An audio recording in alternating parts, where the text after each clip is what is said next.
إن الحمد لله نحمده ونستعينه ونستغفره ونعوذ بالله من شرور أنفسنا ومن سيئات أعمالنا من يهده الله فلا مضل له ومن يضلل فلا هادي له أشهد أن لا إله إلا الله وحده لا شريك له وأشهد أن محمدا عبده ورسوله اللهم صل وسلم وبارك على محمد وعلى آله وصحبه أجمعين فيا عباد الله أوصيكم ونفسي بتقوى الله اتقوا الله حق تقاته ولا تموتن إلا وأنتم مسلمون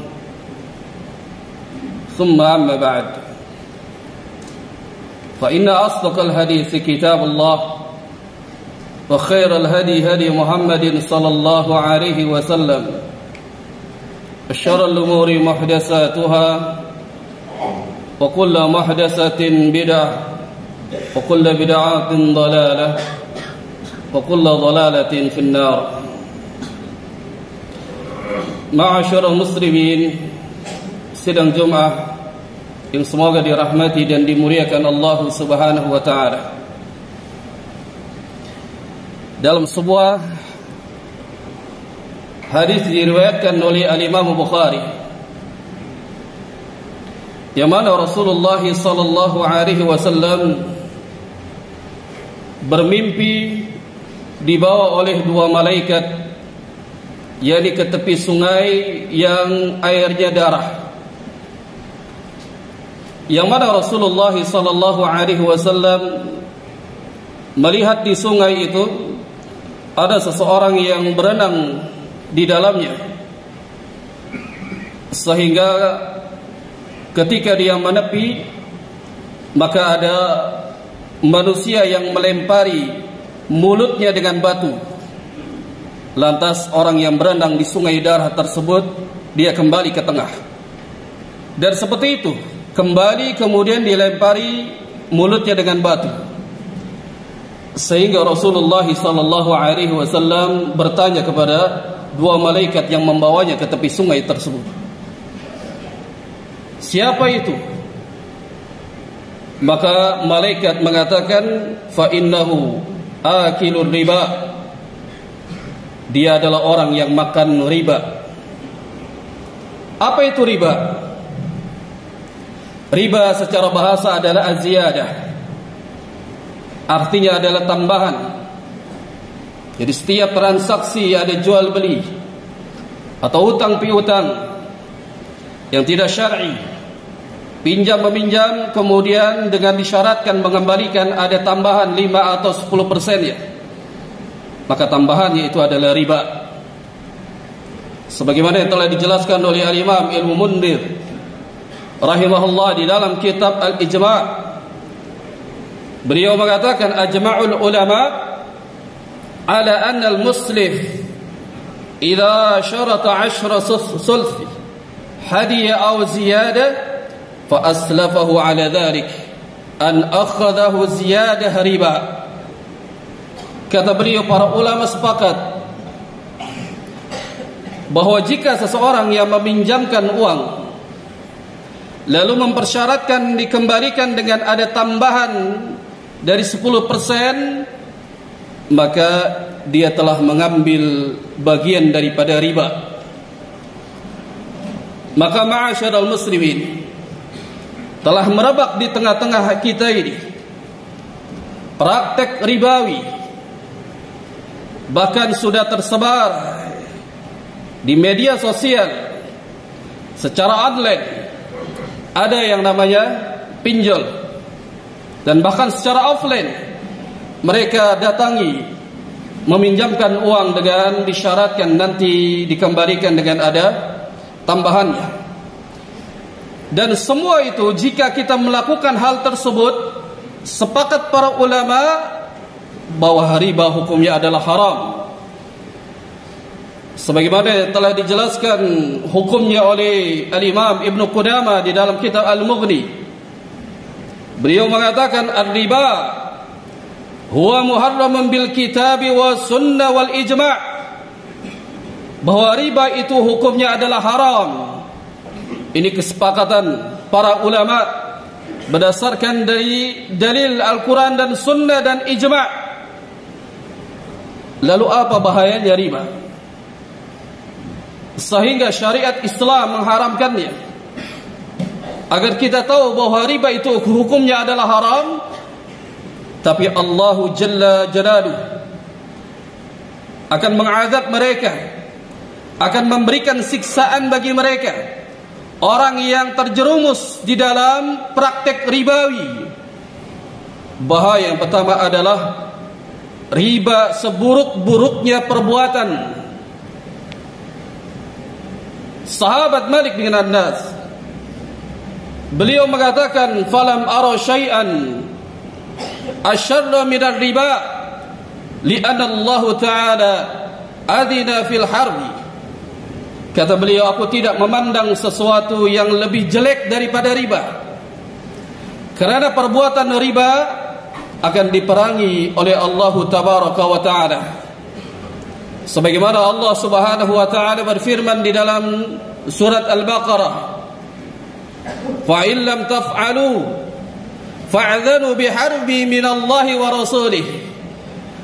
Artinya Allah Subhanahu wa Ta'ala berfirman, maka jika kalian tidak meninggalkan praktek ribawi, maka kata Allah Subhanahu wa Ta'ala, maka ketahuilah Allah Subhanahu wa Ta'ala akan mengancamnya. Allah dan Rasulnya akan memerangi siapa? Umatnya. Dari Nabi sallallahu alaihi wasallam, hamba Allah yang dia terjerumus ke dalam praktek ribawi, dan bahkan Rasulullah sallallahu alaihi wasallam melaknat mereka, pelaku dari praktek ribawi ini. Rasulullah sallallahu alaihi wasallam bersabda dalam hadis yang diriwayatkan oleh Imam Muslim, la'ana Rasulullah sallallahu alaihi wasallam akilan riba wa mukilahu wa katibahu wa syahidai wa qala hum sawa'un. Rasulullah sallallahu alaihi wasallam bersabda bahwa Rasulullah melaknat mereka orang yang makan harta riba, orang yang meminjamkannya, dan orang yang menulisnya, dan juga kedua saksinya. Kata Rasulullah sallallahu alaihi wasallam, hum sawa'un, mereka semuanya sama, dilaknat oleh Rasulullah sallallahu alaihi wasallam, dan mereka diperangi oleh Allah Tabaraka wa Ta'ala. Dan yang kedua, bahaya memakan harta riba. Orang yang mencari harta dengan jalan riba, perhatikan bahwa riba dosanya itu lebih buruk dan lebih besar daripada perbuatan zina. Kita tahu jemaah sekalian, perbuatan zina adalah seburuk-buruknya perbuatan. Sebagaimana Allah Tabaraka wa Ta'ala berfirman, wala taqrabuz zina, janganlah kalian mendekati perbuatan zina, innahu kana fahishatan wa sa'a sabila, karena perbuatan zina itu adalah perbuatan yang keji dan suatu jalan yang buruk. Akan tetapi ada yang lebih buruk daripada perbuatan zina, lebih dahsyat lagi dosanya daripada orang yang berbuat zina, yaitu orang yang makan harta riba, yang mencari harta dengan jalan riba. Apa kata Rasulullah sallallahu alaihi wasallam? Sabdakan dalam hadis yang diriwayatkan oleh Al-Imam Ahmad, dirhamun riba ya'kulur rajul wa huwa ya'lamu ashaddu min 36 zanyah. Satu dirham yang dimakan oleh orang yang bertransaksi riba. Apa kata Rasulullah sallallahu alaihi wasallam? Dia tahu kalau itu adalah perbuatan riba, itu dosanya lebih besar daripada orang yang melakukan zina sebanyak 36 kali. Bayangkan ma'asyiral ikhwah, ma'asyiral muslimin rahimakumullah. Dan bahkan dosa riba yang dilakukan oleh kaum muslimin, jika dia melakukan praktek ribawi, maka lebih keji lagi dosanya sebagaimana dia telah melakukan zina dengan ibu kandungnya. Na'udzubillah. Dan Rasulullah sallallahu alaihi wasallam bersabda, "Ar-riba 73 baban, ay sauruha mislu an yankiha ar-rajulu ummah." Kata Rasulullah sallallahu alaihi wasallam bahwa riba itu mendapatkan 73 pintu cabangnya, dan yang paling ringan adalah orang yang makan harta riba, orang yang kerja di dalam praktek ribawi, maka lebih kecil sebagaimana dia telah berhubungan berzina dengan ibu kandungnya. Ini dosa yang paling ringan, jamaah. Bagaimana Allah Subhanahu wa taala tidak menyiksa orang yang makan harta riba di dunia, sebagaimana Rasulullah di awal telah sabdakan, nanti di hari kiamat dia akan dibiarkan berenang di sungai darah. Setiap dia menepi, maka ada orang yang melempari mulutnya dengan batu sehingga dia tidak bisa menepi sama sekali, dan itu siksaan bagi mereka.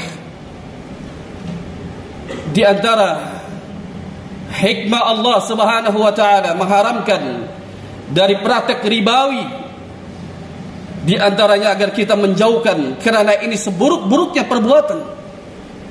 Lebih buruk daripada orang yang berbuat zina, lebih buruk daripada orang yang melakukan keburukan di dunia. Tapi riba adalah lebih buruk daripada perbuatan-perbuatan yang Allah yakni murkai dan Allah celak di dunia ini. Aku qouli hadza wa astaghfirullah li wa lakum wa lisairil muslimin wa min kulli dhanbin fastaghfiruhu innahu huwal ghafurur rahim.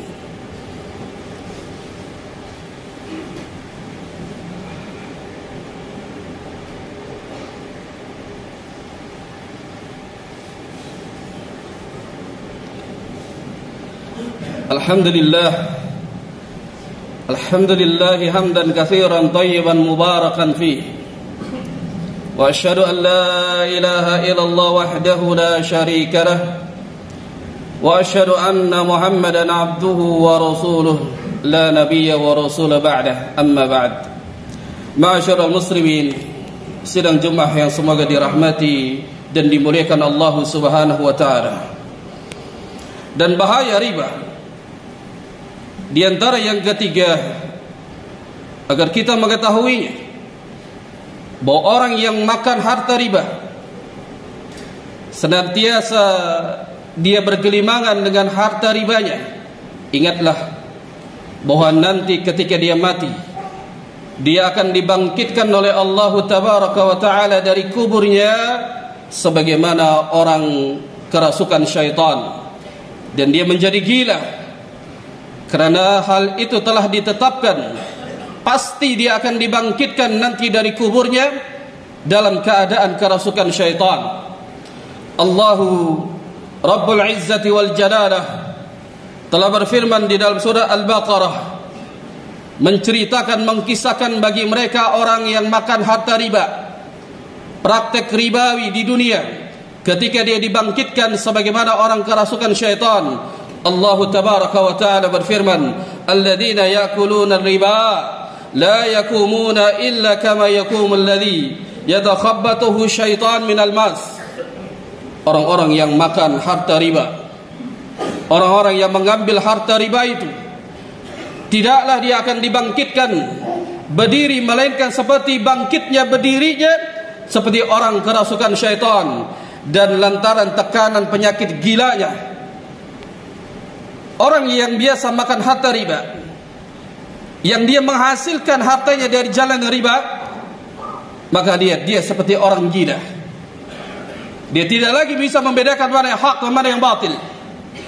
Dan pada akhirnya nanti orang yang biasa makan harta riba ini, bekerjanya di bidang riba ini, maka pada akhirnya dia akan hancur binasa, kerana jelas Allah akan memeranginya. Allah menginginkan kita ini hamba-hambanya kembali kepada Allah, bersih suci, tidak membawa dosa sedikit pun. Ini yang diinginkan Allah Tabaraka wa Ta'ala. Dan kita di dunia ini adalah diuji oleh Allah agar kita bisa membedakan mana harta yang halal dan mana harta yang haram. Dan jelas hukum riba adalah haram. Hendaknya kaum muslimin meninggalkan praktek ribawi, meninggalkan sejauh-jauhnya. Kalau seandainya dari kaum muslimin yang hadir pada saat ini masih bergelimangan dengan praktek ribawi atau masih punya utang dengan jalan ribawi, bertaubatlah kepada Allah Subhanahu wa Ta'ala. Dan ingatlah bahwa Allah pasti akan menghancurkan orang-orang yang mencari jalan harta riba itu. Dan nanti akhirnya di akhirat dia akan mendapatkan adab yang sangat pedih, dan dia akan terus menerus akan disiksa sampai hari kiamat. Allah Subhanahu wa Ta'ala tidak akan menyia-nyiakan hambanya di dunia. Siapa yang melakukan kebaikan maka akan diganjar dengan kebaikan. Dia akan diberikan pahala yang tanpa batas dan akan dimasukkan ke dalam surga.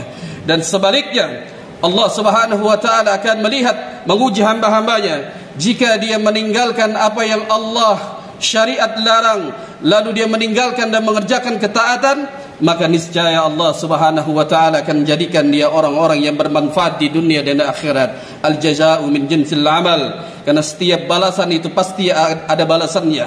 Dan ingatlah bahwa riba ini tidak hanya nanti di akhirat, di dunia pun Allah Subhanahu wa Ta'ala akan memeranginya.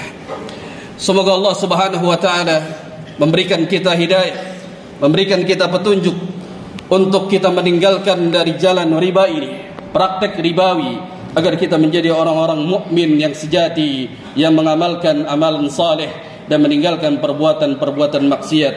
Innallaha wa malaikatahu yusalluna 'alan nabi ya ayyuhalladzina amanu sallu 'alaihi wa sallimu taslima. Allahumma salli ala Muhammad wa ala ali Muhammad kama sallaita ala Ibrahim wa ala ali Ibrahim innaka Hamidum Majid. Allahumma barik ala Muhammad وعلى آل محمد كما باركت على إبراهيم وعلى آل إبراهيم إنك حميد مجيد. اللهم اغفر للمسلمين والمسلمات والمؤمنين والمؤمنات والأحياء منهم والأموات إنك سميع قريب مجيب الدعوات يا قاضي الحاجات. ربنا ظلمنا أنفسنا وإن لم تغفر لنا وترحمنا لنكونن من الخاسرين. ربنا لا تزغ قلوبنا بعد إذ هديتنا وهب لنا من لدنك رحمة إنك أنت الوهاب. اللهم إني نسألك الهدى والتقى والعفاف والغنى. اللهم يا مقلب القلوب ثبت قلوبنا على دينك. اللهم مصرف القلوب صرف قلوبنا على طاعتك. ربنا آتنا في الدنيا حسنة وفي الآخرة حسنة وقنا عذاب النار. وصلى الله على نبينا محمد وعلى آله وصحبه وسلم والحمد لله رب العالمين. أقيموا الصلاة.